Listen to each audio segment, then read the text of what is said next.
বাংলাদেশে হঠাৎ দুর্নীতির বিস্ফোরণ, না সময়টা গুলিয়ে ফেলবেন না, একটু পেছনে ফিরে তাকান। জনসংযোগ তৈরিতে ব্যর্থ ছিল হাসিনা সরকার। একে একে হবে বিচার, পরিণতি কি? গুচ্ছ গুচ্ছ দুর্নীতির অভিযোগ, নিজের পায়ে নিজেই কুড়ুল মেরেছে আওয়ামী লীগ। এবার আমলা মন্ত্রীদের কি হবে? অপেক্ষা করছে কঠিন শাস্তি। In the name of democracy, Sheikh Hasina. that the dictator to Sheikh Hasina. দর্শক, নিজের পায়ে নিজে কুড়োল মেরেছে শেখ হাসিনা। একের পর এক দুর্নীতির তথ্য ফাঁস হয়ে যাচ্ছে তার এমপি মন্ত্রীদের। কতই গুম হত্যা এবং গণহত্যার সাথে জড়িত ছিল তারা। কি হবে তাদের? কঠিন বিচারের মুখোমুখি হতে যাচ্ছে শেখ হাসিনা সহ তাদের এমপি মন্ত্রীরা। দর্শক, এই নিয়ে একটা প্রতিবেদন তৈরি হয়েছে তাদের গুম হত্যা এবং গণহত্যা এবং দুর্নীতি নিয়ে। তা আসুন আমরা বিস্তারিত প্রতিবেদনটা দেখে আসি। পুঙ্খানুপুঙ্খ তদন্ত করছে অন্তর্বর্তী সরকার। কিভাবে হবে বিচার বলতে পারেন? বাংলাদেশের সামনে এবার নতুন ক্লাইম্যাক্স। দুর্নীতির পর্দা ফাঁস হওয়া মানে বুঝতে পারছেন, জনগণ আরো ক্ষেপে যাবে। দাঁড়ান, অবাক হওয়ার এখনো অনেক বাকি আছে। একবার দোষী প্রমাণিত হলে কত বছরের জেল হবে জানেন? জোর কদমে চলছে তদন্ত। আওয়ামী লীগের নেতা মন্ত্রীদের সাথে হঠাৎ বারবার দুর্নীতির বিষয়টা আসছে কেন? আজকের প্রতিবেদনে থাকছে এই পয়েন্ট পয়েন্ট বিশ্লেষণ। কোটা বিরোধী আন্দোলন থেকে শুরু করে বাংলাদেশ জুড়ে ব্যাপক সহিংসতা, তারপর আওয়ামী লীগের সাংগঠনিক শক্তি নিয়ে নানান প্রশ্ন, দল এবং সহযোগী সংগঠনের দুর্বলতা স্পষ্ট, এমনটা মনে করছেন অনেকেই। এমনকি বিভিন্ন পর্যায়ে নেতৃত্বে সক্ষমতা নিয়েও প্রশ্ন উঠছে। শোনা যাচ্ছে টানা 3 মেয়াদ সরকার পরিচালনার মাধ্যমে বাংলাদেশের অর্থনৈতিক ভিত্তি মজবুত হয়েছে ঠিকই, কিন্তু দুর্বল হয়েছে দলের সাংগঠনিক অবস্থা। আওয়ামী লীগের এই যে বাজে অবস্থা, তার জন্য দায়ী কে? কেন্দ্রীয় নেতা থেকে দলের বিভিন্ন পর্যায়ে শীর্ষ নেতারাই কিন্তু দায়ী। ক্ষমতার সাথে অনেকেই অতীত ভুলে গিয়েছেন। দলের ত্যাগী নেতাকর্মীদের ঠেলে জায়গা দিয়েছেন হাইব্রিডদের। অর্থের বিনিময়ে বিভিন্ন কমিটিতে পদায়ন হয়েছে। খেয়াল করে দেখবেন, শেখ হাসিনা কিন্তু এই দলীয় সমন্বয়হীনতা কাটাতে বহুবার নির্দেশনা দিয়েছিলেন। এমনকি জনসমক্ষে নেতাদের সচেতন হওয়ার কথা বলেছিলেন, চেষ্টা করেছিলেন দলীয় ইমেজ পুনরুদ্ধার করতে, গণভিত্তি বাড়াতে। কিন্তু সফল হয়েছেন কি? দেখুন, ভিত যখন দুর্বল হয়ে যায় তখন গোটা পরিস্থিতিটা সামলানো কি অতটাই সোজা? আওয়ামী লীগের ক্ষেত্রেও ঠিক তাই হয়েছে, এমনটাই বলছে পর্যবেক্ষক মহল। এই যে শেখ হাসিনার বিরুদ্ধে আজ এত বড় গণ অভ্যুত্থান, এক্ষেত্রে যে সমস্ত কারণ ভূমিকা রেখেছিল তার মধ্যে এটি একটি অন্যতম পয়েন্ট। একটা রাজনৈতিক দল বাংলাদেশের ক্ষমতায় 15 বছর ধরে থাকলো, কিন্তু জনমানুষ কি চাইছে সেটাই ধরতে পারলো না। এই যে ধীরে ধীরে মানুষের মনে ক্ষোভ জমেছে, সেটা কেন আওয়ামী লীগ সরকার টের পেল না? তাহলে কি এই সরকারের আমলে জনগণ নয়, গুরুত্ব পেয়েছিল শুধুই ক্ষমতা? নেতামন্ত্রী আমলা ক্ষমতা পেতেই সেই ক্ষমতার ব্যবহারে উঠে পড়ে লেগেছিলেন। সেই ক্ষমতা যে জনগণের জন্য, সেটা কজন মনে রেখেছিলেন? আজকের দিনে দাঁড়িয়ে কিন্তু এই প্রশ্নগুলো উঠছে। না হলে একবার ভাবুন তো, যে আন্দোলন শুরু হয়েছিল কোটা সংস্কারকে কেন্দ্র করে, পরবর্তীতে সেই আন্দোলনে কিনা যোগ দিলেন সমাজের বিভিন্ন শ্রেণীর, বিভিন্ন পেশাব থেকে শুরু করে নানান বয়সের লক্ষ লক্ষ মানুষ। কিন্তু কেন? তাদের মনে নিশ্চয়ই সেই আকাঙ্ক্ষা ছিল, বলতে পারেন ক্ষোভের চরম বহিঃপ্রকাশ। আদতে কোটা সংস্কার আন্দোলন তাদের সামনে একটা সুযোগ এনে দিয়েছিল, যে আন্দোলনকে ঘিরে তারা নিজেদের এতদিনের চাপা বেদনার প্রকাশ ঘটিয়েছে। এক্ষেত্রে বিশ্লেষকদের অনেকেই মনে করছেন 1975 সালে শেখ মুজিবুর রহমানের হত্যার পর আওয়ামী লীগ একটা বিপর্যয়কর অবস্থার মধ্যে পড়েছিল। প্রায় 50 বছরের মাথায় দলটিকে আবার একই অবস্থার মধ্যে গিয়ে পড়তে হলো। একবার ভাবুন তো, কেন আজ পরিস্থিতি এমন জায়গায় পৌঁছলো? কেনই বা বাংলাদেশের হাজার হাজার মানুষ একসময় স্বাধীনতা যুদ্ধে নেতৃত্ব দেওয়া দলটির বিরুদ্ধে রাজপথে নামলো? তবে কি সবাই 71-এর মুক্তিযুদ্ধের কথা ভুলে গিয়েছে? না, এটা বললে মারাত্মক ভুল হবে। আসলে এর জন্য দায়ী বলতে পারেন বিগত 15 বছরের কিছু ভুল স্ট্র্যাটেজি। আওয়ামী লীগ সরকার কিন্তু হঠাৎ করেই মানুষের থেকে, জনগণের থেকে আলাদা হয়ে গিয়েছিল। জন আকাঙ্ক্ষা ঠিক কি চাইছে তা বুঝতে ব্যর্থ হয়েছিল। এটা কি বলতে পারেন মূল কারণ? এমনটাই মনে করছেন রাজনৈতিক বিশ্লেষকরা। 40 বছরের বেশি সময় ধরে বাংলাদেশের রাজনীতিতে থাকা শেখ হাসিনাকে দেশ থেকে পালিয়ে যেতে হয়েছে। এটা একটা বড় ইস্যু। অনেক ক্ষেত্রে অনেকগুলো পয়েন্ট উঠে আসছে। 2008 সালের নির্বাচনে 2/3 আসনে জিতে আওয়ামী লীগ সরকার গঠন করেছিল, কিন্তু তারপর থেকে এই দলটা ক্ষমতা থেকে বের হতেই চায়নি।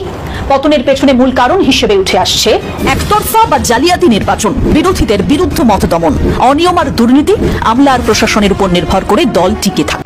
এমনকি এও অভিযোগ উঠেছে গত 15 বছরে বেশিরভাগ সাংবিধানিক প্রতিষ্ঠান ধ্বংস করে দিয়েছে আওয়ামী লীগ।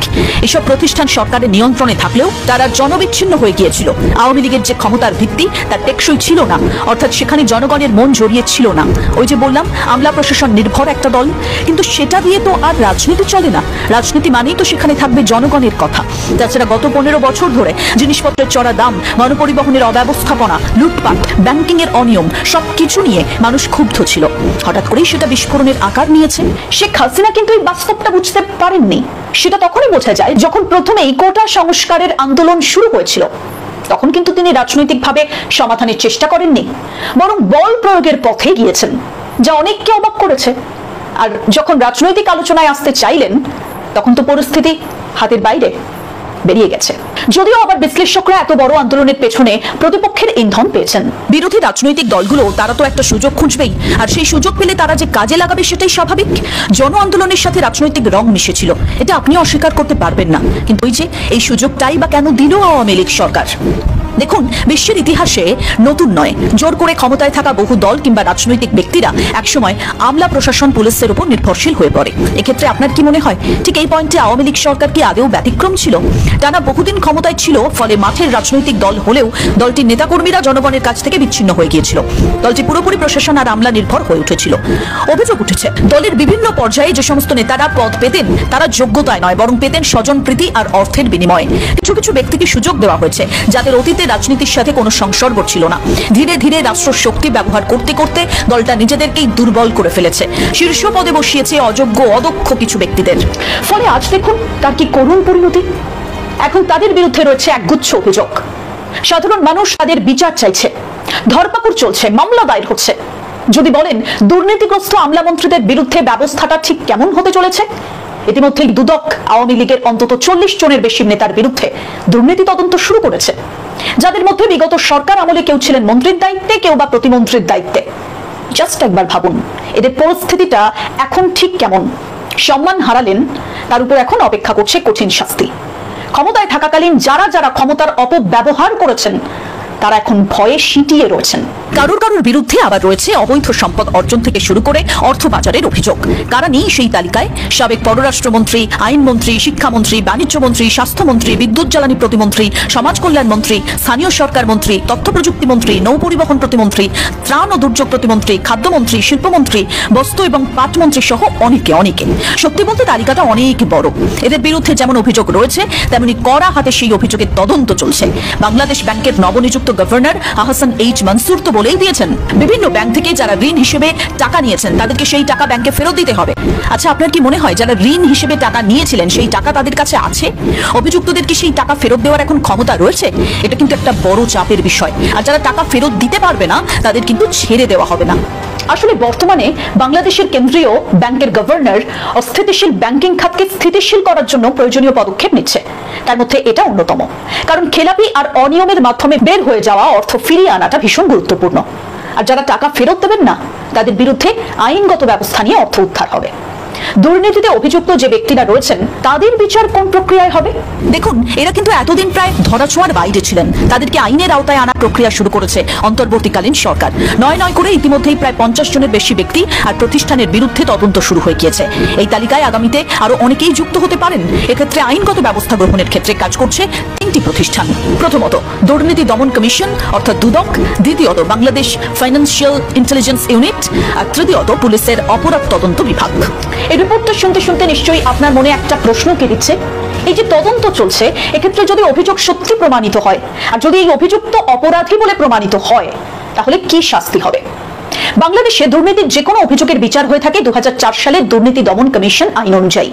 এই আইনের আওতায় সম্পদের তথ্য গোপন থেকে শুরু করে জ্ঞাত আয় বহির্ভূত সম্পদ অর্জনের অভিযোগে বিচার করা হয়। আইনে বলা আছে যদি দেখা যায় কোনো ব্যক্তি নিজের নামে কিংবা তার পক্ষে অন্য কোনো ব্যক্তির নামে অসাধু উপায়ে সম্পত্তি দখল করেছে বা দখলে রয়েছে কিংবা মালিকানায় রয়েছে যেটা তার জ্ঞাত আয়ের থেকে অসঙ্গতিপূর্ণ, সেটা কিন্তু তদন্তের আওতায় আনা যাবে। যদি এই ব্যক্তি আদালতের কাছে সম্পত্তি দখল সম্পর্কে সন্তোষজনক ব্যাখ্যা দিতে না পারেন তাহলে তা মনে করা হবে জ্ঞাত আয় বহির্ভূত সম্পদ। এক্ষেত্রে শাস্তি কি হবে? সর্বোচ্চ সাজা 10 বছরের কারাদণ্ড আর ন্যূনতম সাজা 3 বছরের কারাদণ্ড। এছাড়াও অর্থদণ্ড তো রয়েছে, অর্থাৎ জরিমানা। পাশাপাশি আইন অনুযায়ী সম্পত্তি বাজেয়াপ্ত করার বিধানও বিধানও রয়েছে। আর যদি সম্পদের তথ্য গোপন করা হয়, অভিযোগ থাকে, সেক্ষেত্রে সাজা হতে পারে সর্বোচ্চ 3 বছরের কারাদণ্ড। মানে বুঝতে পারছেন, বর্তমানে এই যে সাবেক আমলা কিংবা মন্ত্রীদের বিরুদ্ধে দুর্নীতির তদন্ত চলছে, যদি একবার অভিযোগ প্রমাণিত হয়ে যায়, তাহলে কিন্তু আদালত আইন অনুযায়ী সাজা দিতে পারে। জানলে আরো আশ্চর্য হবেন, এই অপরাধ ঘটানোতে সহায়তাকারী হিসেবে ওই ব্যক্তির পরিবারের অন্যান্য সদস্যদেরও শাস্তি দেওয়ার নিয়ম রয়েছে। আর যদি অর্থ পাচারের মামলা বলেন, সেক্ষেত্রে বিষয়টা ঠিক কিরকম হবে বুঝিয়ে বলছি। বাংলাদেশে বিচার করা হয় 2012 সালের মানি লন্ডারিং প্রতিরোধ আইন অনুযায়ী। সর্বোচ্চ সাজা 12 বছরের কারাদণ্ড, ন্যূনতম সাজা 4 বছরের কারাদণ্ড। ওই অপরাধের সাথে সংশ্লিষ্ট সম্পত্তির দ্বিগুণ মূল্যের সমপরিমাণ জরিমানা দেওয়ার বিধানও রয়েছে। ওই ব্যক্তির সম্পত্তি চাইলে সরকার বাজেয়াপ্ত করে নিতে পারবে। এতক্ষণ ধরে তো রিপোর্টটা শুনলেন, কি মনে হয় আপনার? হাসিনা সরকার পতনের পর আওয়ামী লীগের নেতাকর্মী থেকে শুরু করে আমলা মন্ত্রীদের ভবিষ্যৎ ঠিক কতটা অনিশ্চয়তার মুখে? সবাই কি দুর্নীতির সঙ্গেই যুক্ত? প্রকৃত অপরাধী তো অবশ্যই শাস্তি পাবে। এক্ষেত্রে আপনি কি চাইছেন? আপনার গুরুত্বপূর্ণ মতামত থাকুক কমেন্ট বক্সে। আজকে আপাতত এই পর্যন্তই। রিপোর্টের শেষ পর্যন্ত সঙ্গে থাকার জন্য ধন্যবাদ। পরবর্তী রিপোর্ট নিয়ে অবশ্যই ফিরব। ততক্ষণ পর্যন্ত আপনি নজর রাখুন প্রথম কলকাতায়। কেমন ধরনের রিপোর্ট দেখতে চাইছেন, কোন বিষয়ের উপর রিপোর্ট দেখতে চাইছেন, বিস্তারিত আমাদের কমেন্ট বক্সে জানাতেই পারেন। আর রিপোর্টগুলো কেমন লাগছে সেটাও জানাতে ভুলবেন না কমেন্ট বক্সে। তাহলে আপাতত এই পর্যন্ত।